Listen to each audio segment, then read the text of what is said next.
Matt and Leah, Matt and Leah, Matt and Leah, Matt and Leah, Matt and Leah, Matt and Leah, Matt and Leah, Matt and Leah. Matt and Leah, Matt and Leah, Matt and Leah, Matt and Leah. Matt and Leah, Matt and Leah, Matt and Leah, Matt and Leah. Pancake. What is up, boys and girls, and everything in between? This is Bear With Us. I am Matt. She is Leah, and she desperately needs to work on her air guitar technique. How are you, my dear? I'm doing great, thank you. I'm gonna ignore your comment about the air guitar. No, let's address that. I mean, we're on YouTube now. People can actually see. So I don't know who you've ever seen play an instrument. Listen, I used to have a guitar. Back in the day, I asked for a guitar for Christmas from Santa Claus, and did I ever get one? It was a neon green. It was neon orange, and had like plastic little strings. And all I wanted, what do you want for Christmas this year? I want a guitar. I had this cute little Boston. I don't know if it's cute, but I want a guitar. I want a guitar. I can't wait to get a guitar. And I like played the out of that guitar. I did. I was like Raffy, playing my guitar. Yeah, you're jamming on Baby Beluga? Baby Beluga, Baby Beluga. Okay, but anyway, I have an impression. See if you know what I'm going to do. Ready? Oh, okay, let's Can see. you guess? Call me now. Oh, world famous racketeer artist, Madame Cleo. What's racketeer? Racketeering. It's a crime. Oh. That's why Madame Cleo is not on commercials anymore, because she's I used to be obsessed with her. Yeah. Like watching her infomercials and all that. Oh my God, my friends and I would call all the time. Well, now if you play your cards right, you can share a honey bun with her on the yard. Well, we got a good one for you today, folks. I'm going to give credit where it's due.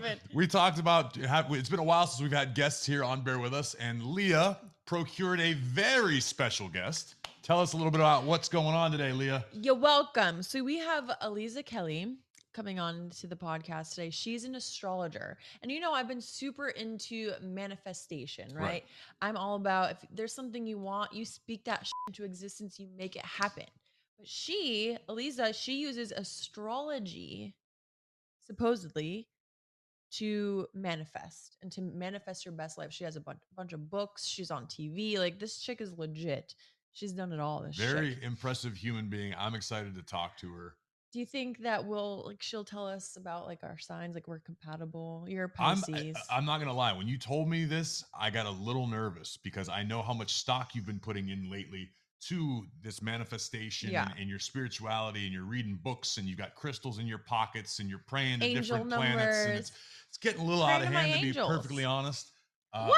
So I'm just hoping that Aliza gives us good news that we're compatible and doesn't just end our relationship. Well, imagine if she says we can't be together, like our signs don't coincide, so then we just probably have to break up. You can keep the dog. Oh, I'll definitely keep the dog, and I'm keeping the cats. You can keep one cat. No, you just want Pyro, but Yeah. Not up in here. Not up in here. Well, before we we're getting ahead of ourselves here. No, yeah. Before we engage in any further custody battles, let's chat with Ms. Aliza Kelly, shall we? Let's do it.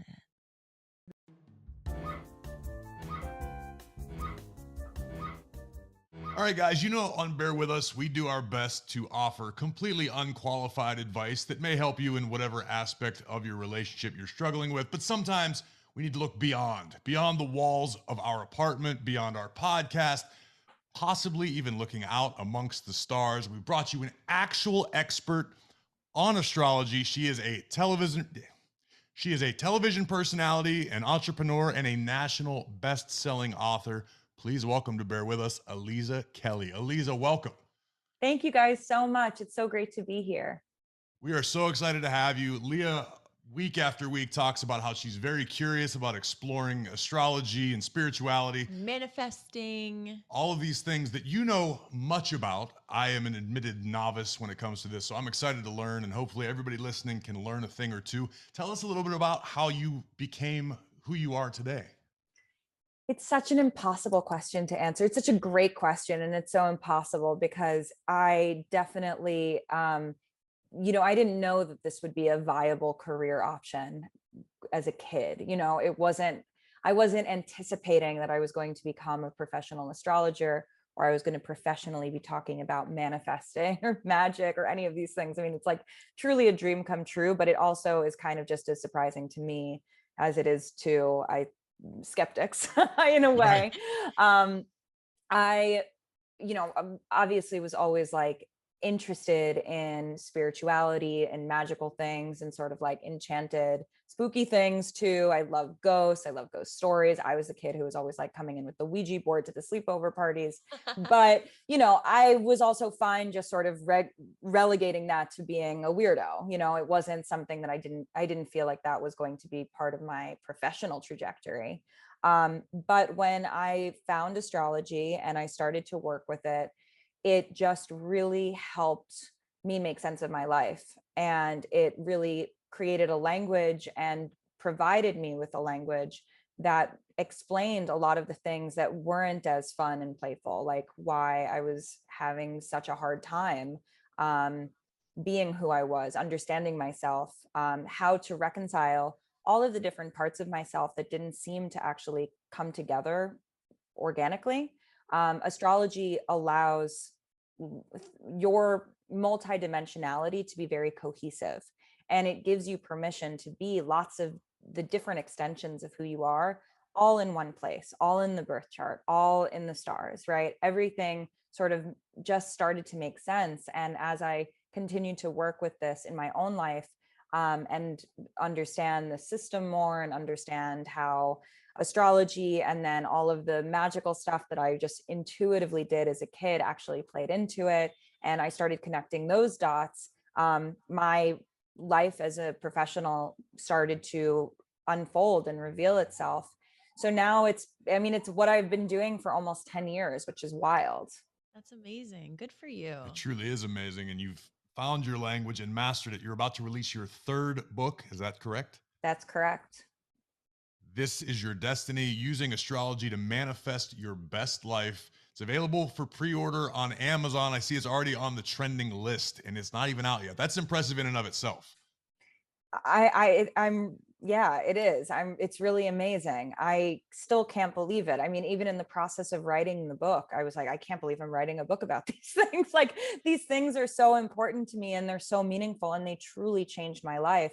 And I could even get emotional just talking about it. The fact that I can tell those stories and I can take those tools and I can take the experiences I've had working with so many thousands of clients over the years and even give more people the opportunity to be whole, because ultimately that's what astrology is. It's a practice in being whole, being yourself, celebrating your wholeness and yourself. It's really like an incredible honor. I'm so humbled by it. So I'm super big on manifestation. I feel like you speak things into existence, something that you want to happen, you can make happen. But so your book is about using astrology to manifest your best life. Can you kind of explain what that means a little bit? Yeah. So it's interesting because until I sort of figured out the formula for myself, I had kind of two different practices happening concurrently. I had astrology, which is it could be very technical. It's an astrologer who is just focused on sort of reading one's birth chart could almost be clinical about it, where they are saying, this is, one planet is this distance away from another planet, and that means this, and it's kind of like emotionless. So I had my technical astrology practice, and then I also had the practice that was almost innate to me of figuring out, how do I turn the things that I dream about into my reality? And how do I change my life and make my life actually a reflection of what I want it to be, instead of this like show that it is, because Right. at various times it has been a total show.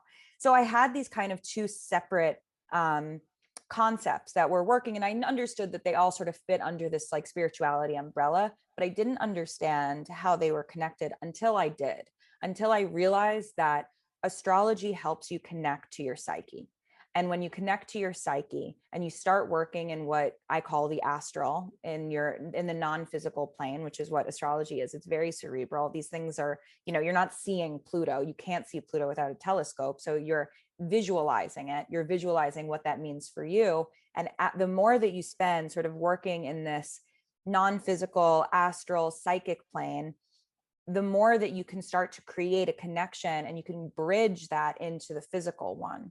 And it became sort of a bridge, and it became a portal into understanding, like, oh, the more that I get to know myself and the more I understand my truth, the more that I can start to move those truths into what is actually happening in my real life, because they all live in under the same umbrella. They're all in the same domain. They just haven't happened yet. They haven't happened, but if I see the potential for something, then I can figure out a way to get there. So astrology became this sort of like immaterial language for me to be able to move between the physical world, what is really happening, what's really tangible, what I really know, and then the non-physical world, what I want to happen, my hopes, my dreams, my wishes. And I also started to realize that we always are trying to prove ourselves right as people. It's just like, even if you're not, a stubborn Leo like me, you are still always in the process of being like, told you so, validated it. What Exactly as happens I if thought. you're always already right? I mean, that's a problem I struggle with. Well, me too. Which also meant that when I was always right about not being lovable, about not having money, about being broke forever, about not being equipped to live a functional life, that was right. That was right. That was happening. That was true. And then I had to start realizing that, oh, wait, instead of me I'm always going to validate whatever I believe. So instead of me believing that those things are true, I can start to shift that narrative. And I could start to shift that narrative, not necessarily in the physical world, because I don't have any evidence of that being true. I could start shifting it in my psyche. And the more that I used astrology to understand myself, the more comfortable I felt doing that. Ultimately, all this, believe it or not, and I think that this is what people who aren't as familiar with the work would be surprised to know, is that it's ultimately all about telling the truth. It is about being as honest as possible all the time. And if you are as honest as possible all the time, then you can really differentiate what is bullshit from what is real. And you can start to be like, wait, it's actually real what I want. And I don't have to apologize for it. And I can actually start moving towards the things that I want, instead of like staying stuck in the things that I don't want because I'm not being honest with myself. Honesty. Very See, interesting. it's a recurring theme on it. We always Excuse talk me. about the three tenets of our success in our relationship, and it seems to work for quite a few others: honesty, communication, and sex. Obviously, to the lay people, myself included, my knowledge of astrology is generally, hey, what's your sign, as a pickup line. Never really understood what that means. I mean, I've dabbled and read a few things. Leah and I have seen tarot readers, etc. Not that it's exactly the same. But is this do you work with a lot of couples with issues in your field? I do. I work with a lot of couples. And in my early days of my practice, I would have some very strange couple interactions where I was very clear that the couple did not want to be together, and that going to an astrologer was a way of like validating that. Because remember, Right. people always want to be right. So like, Yes. if they're like, oh, this clearly isn't going to work, and now we're going to have someone prove that it's not going to work, I would find myself in those situations where I'd be like, wait, move the charts to the side. Do you Right. guys want to be together? Because it's like Right. everything I'm saying, it seems like you don't want to be together. I think that what astrology could really do in couples, and one of the difference between the relationship that I'm in now with my fiance and any other relationship that I was in before, is that I did our astrology right away. I came into Okay. the second date with our charts done, and I was Okay. like, what do you think about this? Right. And obviously he was down with it and receptive, which is why he's signing off on marrying me. But I think that it was also, astrology or no astrology, was honesty. It was a way for us to start having deeper conversations, acknowledging that we're different, acknowledging that we have different needs, we have different lives, we have different ways of communicating, and that's cool. You know, we don't have to be the same person, but we have to respect each other's differences. No doubt about Well, it. I'm dying laughing because I was scrolling through your Instagram and you posted a photo of Sam and Ronnie, and it said something like, astrology isn't real. Okay, explain this. Because it says he's a Sagittarius and she's a Pisces. And I just thought that was so funny Who the because hell are Sam and Ronnie? what? Babe, I- Jersey Shore? Oh, I don't know. Come on, everyone knows about I their apologize, Aliza. I didn't insta stalk you before. but they're like that. They're so notorious for having this tumultuous relationship and like constantly going back to each other. But even though they weren't supposed to be together, and obviously that, I mean, they're not together anymore. But how does that? Wait. What? So why are you using that as an example? Well, they're not together anymore. Right, It's- because it's. I'm assuming their astrology, their signs don't coincide or something. Is Yes, that I mean, right? obviously, it's a meme, so take it with a grain of salt. Sure, but that's why I just thought it was so funny. Yes, it's I love I love the Jersey Shore cast and the astrology of the Jersey Shore. Yes, it's I do like to remind people, like much to my detriment, that it's compatibility is so much more Sure. complicated than just sun signs. And I do think that people get caught up in the sun signs in a way where it's almost like, wait, we need to look at the whole picture, you know, because what you get when you look at, as I got your information, your time, date, and location of birth is not just the position of the sun when you were born, but all of the planets, all of the celestial bodies in the sky, and all of those mean something specific. So we're not just looking at one variable, we're looking at like all of the variables of how they coexist. What are some of the most common questions or issues you've experienced with couples regarding compatibility? I think it's really interesting that what are your 3 commandments? Honesty, communication, and sex. So I say tank, there are no coincidences. Moments before we started recording, I just recorded a reels and put it on Instagram. And I said, it doesn't matter what your astrology is, you need to have truth, transparency, and intimacy in every relationship. Yeah. Yeah, that's wild. Oh Yeah. my gosh. And communication. Yeah. So it's like, it was literally just exactly what you guys, the formula that you guys have, I agree with. I think We're that something. yes, it's essential that, and it doesn't matter what the communication style is, as long as both individuals are comfortable with it. Doesn't matter what the terms of the relationship are, as long as both people are comfortable with it. And it doesn't matter, you know, what your sex and intimacy life looks like, as long as both people are comfortable with it. Sure. I think it's like, for me, the biggest thing that I see in relationships and the biggest challenge is not really an astrological one. I can usually see it from an astrological point of view, but it's people not being on the same page and people having different expectations for what the relationship is. And, you know, maybe one person is really, you know, flourishing in the relationship and feels really validated and appreciated. And the other person is being constantly triggered, can't communicate, feels really like squashed and small. That's not a functional relationship, because you need the astrology on both sides of it to be balanced, even if what's filling those dishes or whatever is being balanced looks different. That's fair. Well, you took our information to look at our charts, and I don't really know. I mean, I've heard, okay, he's a Pisces, I'm a Scorpio, and I've heard that You're actually a Libra. But it changes though, doesn't it? No, It doesn't. if what you told me is what you are, Then I'm a Libra. Everything about you is a lie. Wow. Okay, well, this is exciting. I'm real. Okay, this We're is onto crazy. something here. Because I thought I was a Libra when I was younger, and then the older I got, everyone's no, like, because I was on the cusp. I'm a Scorpio. So this is the first time hearing since being an adult that I'm a Libra. October 23rd, 1987, 12:46 p.m. Yes. Yeah, you are I'm a Libra. Look at Okay. that. We're So already learning. Then I don't know how that works out, because I've heard, like just Pisces, Scorpio have a good connection, but I don't really know what that means, or with looking at our chart. So I don't know what you can tell us by looking at our signs, but I would love to learn a little bit. And just for everybody listening, before we started recording, we gave Aliza the answers to the questions that she asked us to obtain these astrological charts. Just give us a quick Cliff's Notes version of what exactly you're going to do with this information. Well, first I'm going to explain why you're a Libra, because I think that this kind of, in a lot of ways, signifies and exemplifies how important the data is in it, and how it can't just be sun sign, you know.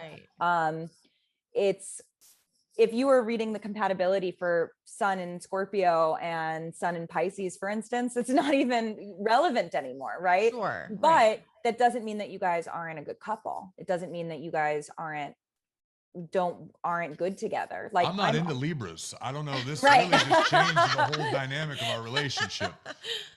Ultimately, what I want to see, so your chart is a 360-degree wheel. It is a circle, right? So this kind of, to me, represents the wholeness. It represents the everythingness. You have, not just you, everyone has every single zodiac sign in their birth chart. You might not have a planet in that zodiac sign, but you have that sign represented somewhere in your chart. So I like to, and how compatibility works is that you basically overlay the charts to see, well, how does person A feel about person B? And how does person B feel about person A? So you're not just looking at, there's not an overarching, this is how the couple operates when you're looking at compatibility. That's a different type of chart analysis that is already, you know, for you guys as an established couple, we could do that. We could say, okay, what do both of your charts combined look like? And that's called a composite chart. And that's the chart of your relationship. But when you're looking at how do we coexist, how are we compatible, we're going to actually look at how one person feels about the other and how the other person feels about the other person. Because one person, again, might be really flourishing and the other one isn't. So we want to make sure that it's balanced on both sides. So based on the information you gave me, Leah, you were born when the sun was still in Libra. It was at its final degree of being in Libra. So it's 29 degrees of Libra. There are actually no cusp signs in astrology because the sun is either in one sign or it's in the other. So you are a last degree Libra. And in astrology, that's actually called, it has a special significance. It's called the anaretic degree, and it has a special sort of vibrational pull to it. And it does indicate and signify that the mission of being a Libra, which is defined by relationships, harmony, compatibility, like all of the things that you have your entire podcast on, are actually kind of what your soul wants to explore in this lifetime. It's like a mission in order to master what it means to be a Libra. So that to me already is really interesting, because this is like your life's work. And the way that you were born right after noon, right? You were born, so the sun was really high in the sky. So the sun is at the very top of your chart next to a point called the midheaven, in an area called the zenith, which is basically, if you look up, you'll be like, oh, the sun is overhead, right? So your sun overhead being like, my life's work is to figure out how to be in a relationship, and to figure out beyond how to be in a relationship with my partner, what relationships even mean, why relationships are important. That's like your life's work and mission. So now we want to know how your partner feels about that, right? So we're going to find, where does 29 degrees show up in your chart? And where it shows up is in the 6th house. And the 6th house is the area of the chart associated with work and day-to-day routines and systems and structure. So we know that your life's work is why you guys have a podcast together. Like, this makes a lot of sense to me. And this shows up in the chart in a really interesting and organic way. And just for clarification, we had never spoken or met prior to this. Just to anybody listening, we didn't set this up to make us sound cool like we know what we're talking about. No, it's interesting, right? So then we want to see what the reverse is. Where does your sun, which is at 5 degrees Pisces, show up? So first of all, I also want to mention that Pisces is the last sign of the zodiac. It's a water sign, and it has an innate spirituality to it. what spirituality means is so much vaster than I think that we have the language to understand it. It doesn't necessarily mean astrology. It doesn't necessarily mean religion. It could be art. It could be, physical embodiment. It could be spiritual embodiment. It could be like just this sort of intuition. It could be telepathy. Like, it is, what spirituality means to you is going to be so personal based on your experience and how you've lived your life. But you are obviously going to be, with this placement, sort of like preconditioned to be open to receiving different experiences that just exist on the physical plane, right? So Pisces has that sort of transcendence and magic to it. And you were also born not very far from noon. The sun was really high overhead in the sky. So you also have that same chart signature that Leah has, where the sun is sort of like, calling the shots, so to speak. You are the sun. Your sense of purpose, your sense of self is running the show of your life. You need to shine. You need to feel like you are being seen. And whatever that spirituality means to you is also being expressed. And that could even be the spirituality of media, right? Because media in and of itself is kind of like, wow, this is really trippy and wild that we could connect on Zoom. So both of you guys in your own charts share this mission of, I need to be seen. I need to be seen for the things that I care about. I need to be known for it. I need to build a legacy. So now we want to see how that shows up in Leah's chart at 5 degrees Pisces. And where that is in Leah's chart is in her second house of finances. So in a way, like, your ability to ask questions, to be curious, to remain sort of interested in things is also, Leah feels a sense of like, well, this is going to bring me a sense of stability and security that I didn't otherwise have. Your curiosity, your willingness to explore, your willingness to have conversations, to be a public figure in whatever that means to you, is actually providing me with a sense of home, a sense of stability, and also just like, feeling like I have my shit together rather than everything is falling apart. So that's just, that's just looking at 2 placements. That's just looking at sun signs. There are dozens and dozens of placements to consider. For instance, we should also talk about your moon signs, which is how you emotionally feel about things. So Leah is a Scorpio moon, so you feel things really deeply. All of that Scorpio knowledge that you have, thinking it was your sun sign, apply it to your moon. Okay. Your emotional inner world is Scorpio. Okay. So you feel, you have a very powerful and profound intuition. And your moon is in Sagittarius, which means that this kind of, actually, you have a very mutable chart. And what I mean by that is that you are someone who is very willing to step outside of your comfort zone and explore and learn and discover new things. So your moon in Sagittarius is like, I just want to keep learning. I just want to keep expanding my horizon. I am down for whatever, as long as it's not static. I hate feeling stuck. That's so Nailed accurate. it. Yeah, so accurate. It's funny, isn't it crazy? We all think, and like, we have our own identities, and it's, I am who I am, and I'm unique, and I'm an individual. And here you go reading some charts, and you just nailed both of us, individually, like that, and it's all tied back to the astrology. That's crazy to me. Yes, but you are right that you are totally an individual, and all of these things are completely and entirely unique to you and to your life. And one of the things that I think is really remarkable about astrology is that, like, sure, these placements have different associations and symbolism, but we and our true life need to animate it. We need to be alive, and we need to experience the world in order to make sense of what that means to you.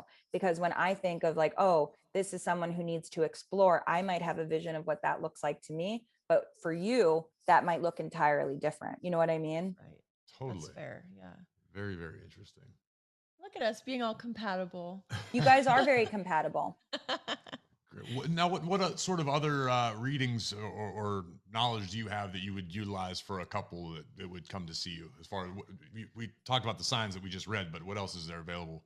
Well, I would want to know, if a couple was booking a session with me, or in the past when couples have booked sessions with me, I always start, why are you here? Especially because when I was younger and I was, newer to this, as I said, people would project their weird on me. And I was like, Right. you guys need to see a couples counselor, Right. not an Yeah. They're like astrologer. a therapist. Yeah. Like I have no business being here. Right. So I always say, why do you want to work with an astrologer? And oftentimes, and when it's a healthy relationship, it's really like, because we love each other and like we are curious about how we relate, and we know that we have a passionate connection, and we know that we're supposed to be together. We know that this is a strong dynamic, and we want to see how that reads from an astrological point of view.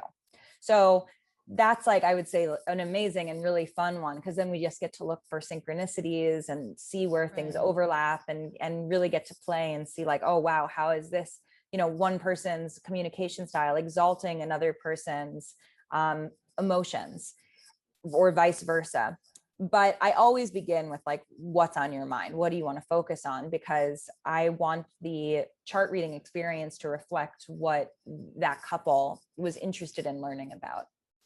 Do you have any tips or tricks you would recommend to people that they can just keep an eye on, or look out for? Say, I'm hoping somebody listening to this, I know I'm learning more and more every moment, but somebody listening is going to give this a shot and they're going to check out astrology or maybe do a little exploration of their own. Is there something that you would say is a common occurrence that you experience when it pertains to couples that can either be a great thing or something to watch out for? I would say that communication is just so vital and so important, and recognizing that people have different communication styles, which is from an astrological perspective reflected in the Mercury placement. Mercury represents communication and expression, and when it goes retrograde, everything's screwed up. So it's really about like, how do you express yourself? So for you guys, Leah, you have your Mercury in, let me find it, in Scorpio. So you might not always be a very direct communicator, right? But you also have your Mercury and your moon connected, which means that even if you're not a very direct communicator, when you are communicating, it's something that you really need to be taken seriously, because it's coming from your soul. And it can't be something that's just like, oh, whatever. Like, so if someone is like, if someone is like not paying attention to you, it's not going to be as simple as like, oh, they're distracted on their phone. It's going to be like, oh my God, this person is like ignoring me. This person is like not seeing me, not listening to me. And that would be horrible. That's not okay. Yeah, that makes sense for sure. So, it's important for you to know that as a partner, and it's important to sort of have that as a baseline. It's not good or bad. You know what it is? It's like, there's no binary here of like good things or bad things, or having like, one placement being stronger or more positive than the other. It just is. And then for you, your Mercury is in Aquarius, and Mercury in Aquarius is an air sign. It is very big picture. It's big thinking. And it's actually, interestingly, kind of creates there's a bit of an ego clash between Scorpio and Aquarius, because Aquarius is like, I'm thinking big picture. This isn't personal. Don't take it so personally. And Scorpio takes everything very personally. Scorpio is like, no, this is about me. Aquarius Mercury is like, no, expand your view. Like, I'm not just talking about you. I'm talking about everyone. I'm talking about people in general. And Scorpio is like, no, but you're looking at me and you're talking to me. So it's about me. So that's important to keep in mind, is that you are not necessarily always going to be immediately on the same page when you're having a conversation. So it's compromise, right? How do you get a little bit more to each other's point of view so that you can make sure you're having the same conversation? That's so interesting, because I feel like just learning these little tidbits. Well, like Matt is over here laughing because it's so true. Like when we communicate like that, you're so spot on. It's crazy. But it's like when you learn these things, I almost am kind of relating it to like the love language, right? If you know what language your partner speaks, then you know like, okay, this isn't personally, like if you learn how they talk, same thing with this. If this is what's in our charts, we know, like, I think everything. They're almost cheat codes. Yeah, for exactly. That's relationships how and I'm trying discussions to and get what I'm communication. trying to get at. And it's really cool. Yes. And like love language is awesome. Super cool. Great, like gateway into astrology. But the tricky thing is that those are determined, So, right? yeah, self-diagnosed. It's Right. like Yes, WebMD. exactly. Very rarely Exactly. accurate. Exactly. Like when you're Exactly. filling out a roommate questionnaire and you're like, I really want someone who's clean. So you're like, I'm extra clean. And you're actually Right. like a mess, you know? Right, It's like, exactly. just because you're looking for that. Totally. Astrology kind of takes the pressure off of needing to self-diagnose. It is almost this third party. Right. So it allows this kind of, it has this sort of like powerful omniscience where it could be like, well, if you take everything personally and Matt, you sort of make everything about the collective, then how are you guys going to reconcile that?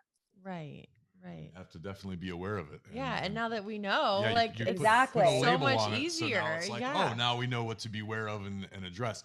Now, Aliza, you obviously are always busy. You got a new book on the way. You also are very busy online with a community called the Constellation Club. Tell us a little bit about that. Yeah. So in 2019, before, before 2020, I started a community called the Constellation Club, a virtual coven, I like to call it, but it really is it's the place that I put all of my resources, information about astrology and spirituality and various topics around tarot, intuition, numerology, like you name it. And I'm creating some sort of a PDF or doing a workshop and it goes into the Constellation Club. But then on top of it, there's also this chat room, which is hosted on Discord. And it's a 24/7 chat room. Anyone from anywhere in the world can join and connect with like-minded people who also are interested in these topics and can learn. And like true friendships have come out of this and continue to come out of this. People have started podcasts through people that they meet on the Constellation Club. People start businesses with the people they meet in the Constellation Club and just create friendships both in person, because, you know, if there's over 1,000 people, like there's someone from your city in there, or there's Sure. someone very Right. close to your city, Right. and they can migrate these virtual friendships into real life friendships, or they could keep them virtual and that's also sufficient. But it's really a space for people to explore, to learn, to support each other, and to, you know, be themselves and be interested in all of this stuff unapologetically. Where can the So Bear cool. With Us listeners find Aliza Kelly and the community? So you can find me at Aliza Kelly everywhere, ALIZA So I'm on Instagram and Twitter and TikTok, even though I feel like the oldest person in the room constantly. I feel you. I feel you.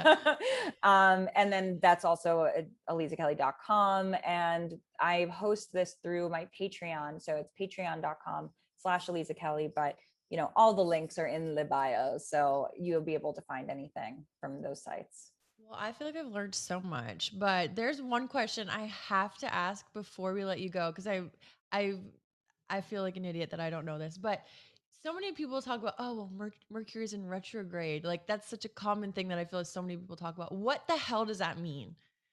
So right now, Mercury is retrograde, actually, and as we are having this conversation. When Mercury goes retrograde, which happens 3 to 4 times a year, the way that we interpret it is that Mercury, the planet of communication that rules, you know, expression, the way that we interact with other people, language, transportation, technology, goes backwards and thus screws up all of those things. And obviously we live in a world that is increasingly reliant on mercurial things. So when Right. Mercury goes backwards, it screws it up. But I really do like to remind people that Mercury does not actually go backwards. It's an optical illusion. It's the same sort of experience as if you're in a car and you're going at the same speed as the car, and then you speed up a little bit and it kind of looks like that car is being pulled backwards. Right. It's an optical illusion from us on Earth seeing a planet that looks like it starts to move backwards. So it's not that Mercury is actually ruining your life, it's that your perception of a situation has shifted. So I like to remind that because I think it's important to remember that if we change our perspective, we might see something really differently, and see something really differently in a way that we really needed to see it differently. So it's not always a bad thing. Interesting. Okay, that makes so much sense. Very, very cool. Very I've cool. learned a ton. This Yeah. has been a blast. I'm looking forward to exploring the world of astrology a little bit more. This is your destiny, using astrology to manifest your best life. Let everybody know where they can find it and when they can get their hands on it. September 21st, it comes out, and it's a total tank because that beautiful Earth, Wind, and Fire song says, "Do you remember the 21st night of September?" Total coincidence. wow. Total coincidence, but I will always remember it. Well, the good news is you just earwormed me for the rest of the day. Yeah. Just reciting the lyrics. I'm going to be singing it. Body, so that's when my book comes out. So it's almost like, That's you know, pretty perfect. It's amazing marketing scheme that that the universe created for me, or the publishers. I don't know. Beautiful. Well, thank you so much, Aliza. This was awesome. We've learned so much. You've been so great. Thank you guys so much for having me. All right. Good luck. We'll see you soon.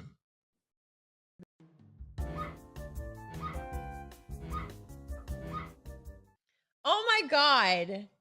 Well, the good news is we don't have to break up. That was incredible. It was really my cool. mind was blown, and I'm into that. So Yeah. I can't imagine how you feel. I'm How'd you like unfamiliar it? with it. It's inspiring me. Even when you and I went and got our tarot cards read, I walked out of there. I'm a professional skeptic. Yeah. I always want to know a little bit more. But the fact that she doesn't know me from Adam and basically described me as if you would describe me, Right. and it was sobering. Well, and it's really cool that our signs actually are compatible. She said when, that we have very compatible charts. And I love that for us. We're so cute. We're this cute little compatible couple. Love that. Also, I think it's interesting, like the perspective of like how you called it cheat codes. I think I really want to learn more about our chart so I can kind of see and like see, okay, well, this is why you're the way you are. Like this is how you look at certain things, and then it'll make it easier for me to deal with you. If you say so. Well, unfortunately, we are out of time. We will dive into the Bear With Us mailbag next week. But until then, make sure you subscribe. If you're watching this on YouTube, thank you. Leave us some comments. There. How do you not love that? That's the whole perk, pun intended, of being on YouTube. And we will be back next week. Bear with us. Goodbye forever.